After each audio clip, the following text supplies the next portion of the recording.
of ritualistic child abuse. Witchcraft. They would sacrifice animals. Does it make you want to hate murder, or does it make you want to do murder? Let's explore the darkness of mankind, one crime at a time. Welcome back to Rogue Darkness, the podcast that uncovers how the misinterpretations and misinformation surrounding witchcraft, the occult, and other beliefs have led many to do unthinkable crimes. From ritualistic killings and the demons that live in all of us, to exploration of the macabre and delving deep into the unknown, let's explore the darkness of mankind, one crime at a time. I'm your host of the Grim and Gruesome, Raven. Let's go rogue and get right into today's chilling crime, the eerie case of the mysterious disappearance and untimely death of Netta Fornario. But first, let's start off from the very beginning. Marie Nora Emily Edith Fornario, who went by Netta to those who knew her, was born in 1897 in Cairo, Egypt, to an Italian father and a Mancunian mother. The three were a family for only a few short months of Netta's life, when, in 1898, her mother unfortunately passed away. Netta was then placed in the care of her maternal grandfather, Thomas Pratt Ling, who was a prosperous tea merchant. She lived with him and his family in their Victorian-style home on Layham Court Road, amongst other intricately designed homes in Stratham. Having a very prestigious image to uphold, there were a few years when Netta was in her teens where she was sent to live in a boarding school to receive a proper Victorian ladies' education.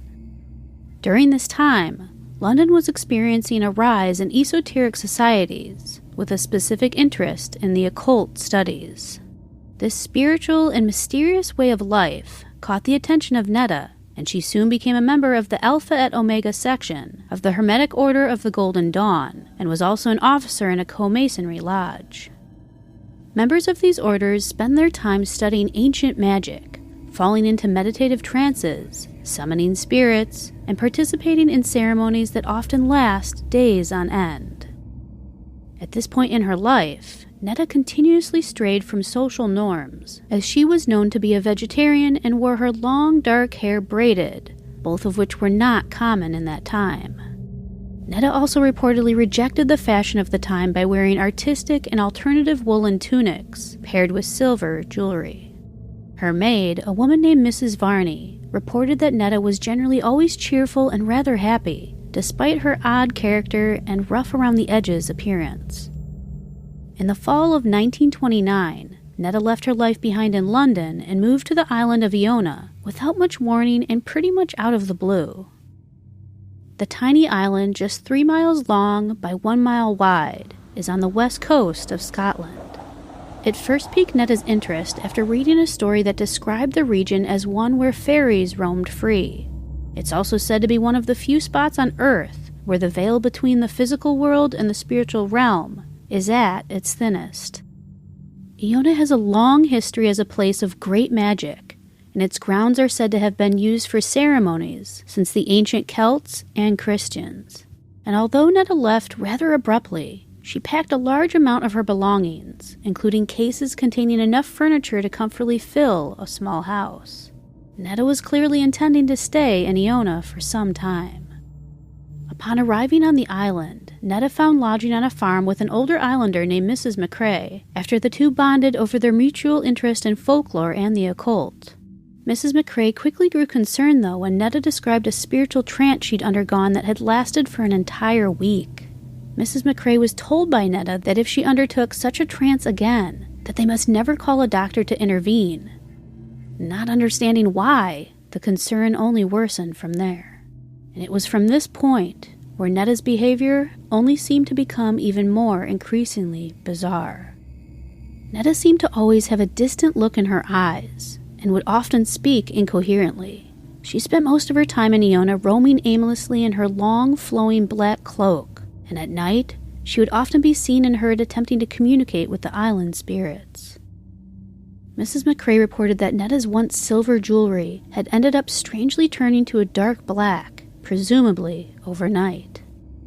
Just a few days before Netta went missing, her previous maid, Mrs. Varney, received a cryptic letter from Netta herself, stating, Do not be surprised if you do not hear from me for a long time.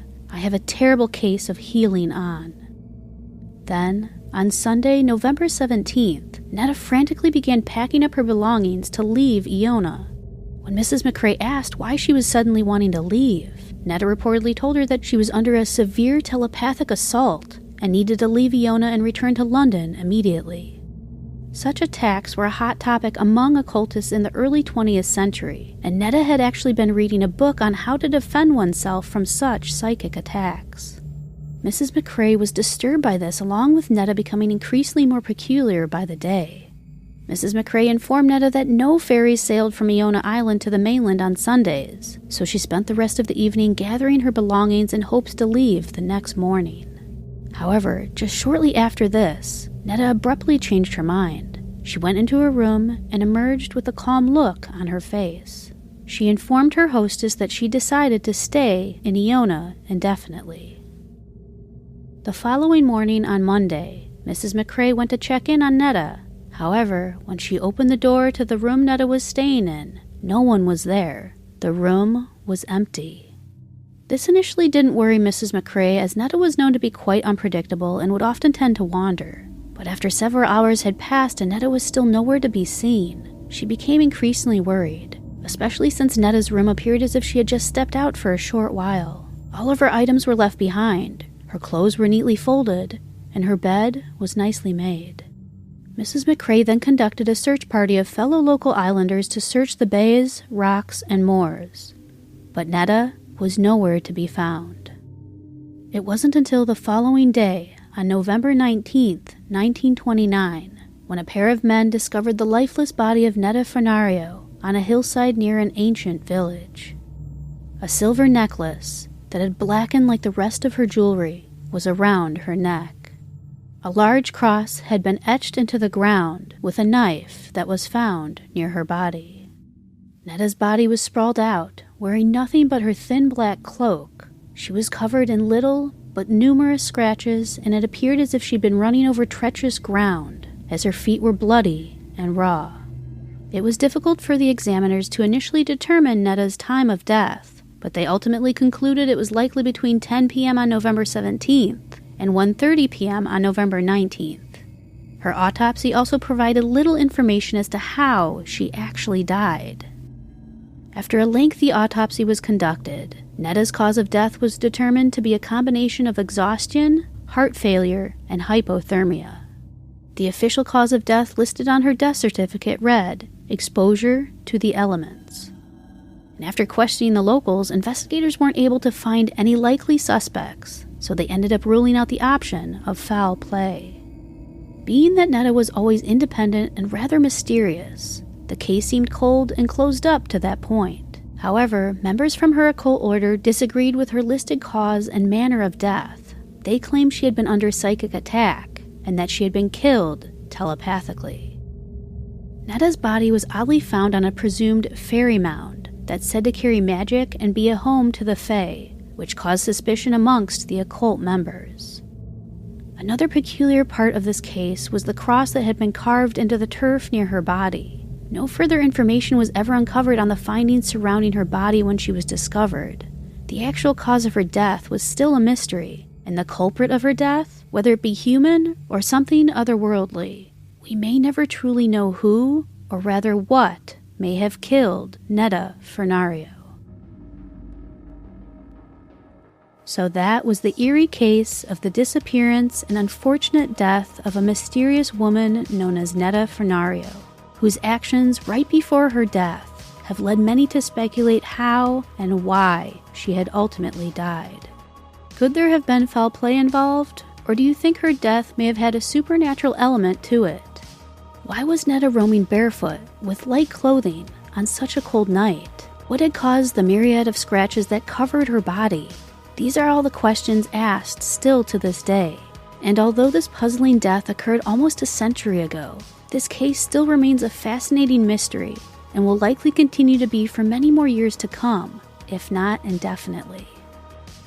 So let me know your thoughts on this case, and if you have any questions regarding it or any other cases I've covered, feel free to contact me at roguedarknesspod@gmail.com.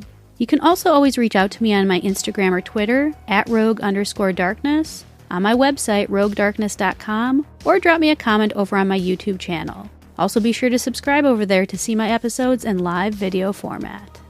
It'd be awesome if you could share the podcast with anyone who you think would like it, and also leave a rating and review on Apple iTunes, Spotify, or any other platform where you can leave a review to let other listeners know you enjoy the show.